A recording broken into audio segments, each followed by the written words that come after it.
পেশা ছিল, দায়িত্ব ছিল, ওনারা ছাগল চড়াতেন শুরুর দিকে। তো লোকমান হাকিম তিনিও ছাগল চড়াতেন এবং তিনি দাস ছিলেন, মুক্ত জীবন তার ছিল না।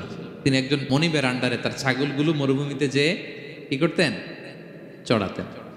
মজার ব্যাপার হচ্ছে, সারা দুপুর, সারা বিকেল, সারা দিন ছাগল চড়িয়ে আসার পরে লোকমান যখন বাসায় ফিরে আসতো, তখন এলাকার লোকজন সবাই লোকমানের কাছে জড়ো হতো, আর উনি তাদেরকে তার প্রজ্ঞা, তার বিজ্ঞচিত কথাগুলো শেয়ার করতেন, শোনাতেন, এগুলো বলতেন। তো এগুলো দেখে লোকমানের মালিক অবাক, কিরে, আমার কাছে এলাকার কেউ আসে না, কিন্তু আমার দাস দেখতে কুৎসিত কালো, এই লোকমানের কাছে সবাই এসে ঘিরে থাকে, কি ওর কাছে কি পায়, কি আছে ওর কাছে? তো শ্রোতাদের কয়েকজনকে ডেকে বলল, ঘটনা কি? তোমরা সবাই লোকমান সন্ধ্যাবেলায় ফিরে আসলে তার পাশে জড়ো হও কেন, কি পাও?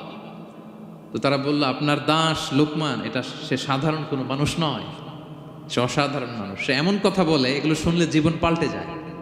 সুবহানাল্লাহ বিহামদিহি। মালিক বলে, ঘটনা কি? আমি ওর মালিক, কই কোনোদিন তো এরকম ওর সাথে কোনো কনভারসেশনে যাই নাই, কথা হয় নাই, আমি তো শুনি নাই, দেখি আজকে চেক করে দেখি কি ওর এত বিজ্ঞতা, এত জ্ঞান, এত প্রাজ্ঞতা কিসের, দেখি। তো আজকে সন্ধ্যাবেলায় ফিরছে, উনি বলতেছে, ইয়া লোকমান, ইযবাহ লানা শাতান, একটা ছাগল জবাই করো, ওয়া আখরিজ মিনহা আতিয়াবা মুদগাতাইন, এবার এই ছাগলের সবচেয়ে শ্রেষ্ঠ দুইটা অঙ্গ কেটে নিয়ে আসো, যাও।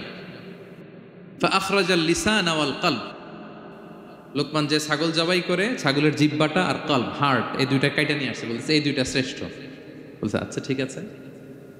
মালিক আবার বললো, ওয়াযবাহ লানা শাতান উখরা ইয়া লোকমান, যাও আরেকটা জবাই করো, ওয়া আখরিজ মিনহা আখবাসা মুদগাতাইন, এবার সবচেয়ে নিকৃষ্ট দুইটা অঙ্গ ছাগলের কেটে নিয়ে আসো, যাও দেখি তো। ফাআখরাজাল লিসান ওয়াল কলব, সে আরেকটা ছাগল জবাই করে আবার জিহ্বা আর হার্ট, কলব কেটে নিয়ে আসছে, বলছে এই যে এটা সবচেয়ে নিকৃষ্ট। তো মালিক বলে, মা হাযা ইয়া লোকমান, মা লাকা ইয়া লোকমান,